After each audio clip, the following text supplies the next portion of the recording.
lupang kinatatayuan ay donasyon po ni Don Guillermo Manabat. Kung kaya naganap po ang mga Agustinong Fraile ng Santong kapangalan po ni Don Guillermo Manabat bilang pasasalamat sa kanya, doon po ay kanilang nakita si San Guillermo Ermitanio y Confessor na kanyang kapangalan.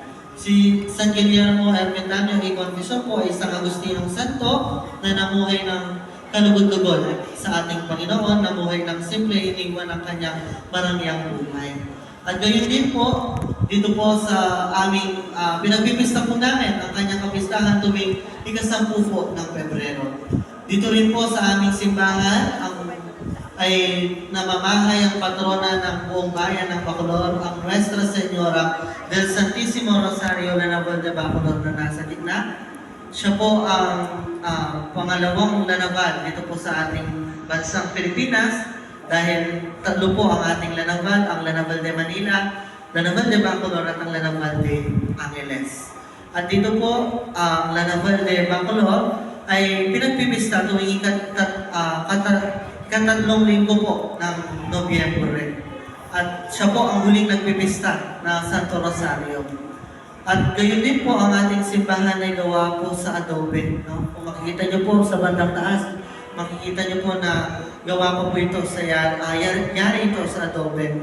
At dito po sa ating retablo ay gawa po sa Baroque style. No?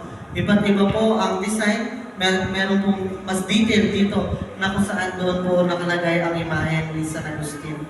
Dito po sa aming simbahan, sa San Guillermo ay minsan na may nangyaring trahedya. Marahil ang iba po sa inyo ay alam na po itong trahedya na nangyari noong 1991, ang Mount Pinatubo eruption, na lubos na sumira sa buong bayan ng Bacolod. At kanina po, isa po sa mga naapektuhan ng itong pagsabog ng Mount Pinatubo ay ang simbahan na naging saksi kung gaano kahirap ang naging pinagdaanan ng mga tao dito sa bayan ng Bacolod. Almost 20 feet po ang tinambunan ng lahat na natambunan dito sa ating simbahan. Kung kaya't kanina po pagpasok nyo, marahil nagtaka po kayo bakit maliit ang pinto. Mostly po sa ating mga simbahan na matatanda, malalaki ang kanilang mga pinto. No? Dito po sa ating simbahan, maliit lamang po ang pintong pinasukan natin kanina dahil ito na po ang bintana na po ng ating simbahan. Mamaya po, pagpasok nyo po sa museum, makikita nyo po ang mga larawan ng ating simbahan kung gaano po siya kataas. Makikita nyo po kung nasaan na po tayo ngayon. No? At gayon din po, pagpasok po natin yun na po ang choir na po ng ating simbahan. Ang ating pong simbahan, makikita niyo po ang mga bintana ay tuktok na po ang nakikita. Dati po, bago po mabuksan ang simbahan, kailangan pa po natin ng manubela para mabuksan siya. Pero ngayon, almost na hindi na po natin siya makikita. So dito po sa ating retablo, makikita niyo po, yan pa rin po ang original na retablo ng ating simbahan. Ito hinukay lamang po at iniangat dito sa kanyang bagong pwesto upang sila po ay magkasya muli.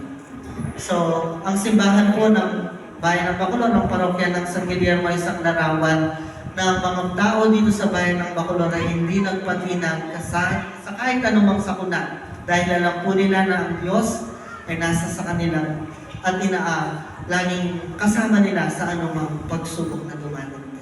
Maraming salamat po sa inyong pagdalo sa aming simbahan. Bago po pala makalimutan, doon po bago po pagpasok natin sa ating museum, makikita niyo po ang dalawang relic. Isa po, ang relic po, second class relic ng Mahal na Birhen Maria, at ang isa naman po, ang first class relic ni San Guillermo, yung pong buto ni San Guillermo. Yun naman po kay Mama Mary ay ang kanyang belo. At dito rin po sa ating simbahan naganap ang pinakasikat na teleserye noon, 2010, ang May Bukas Pa.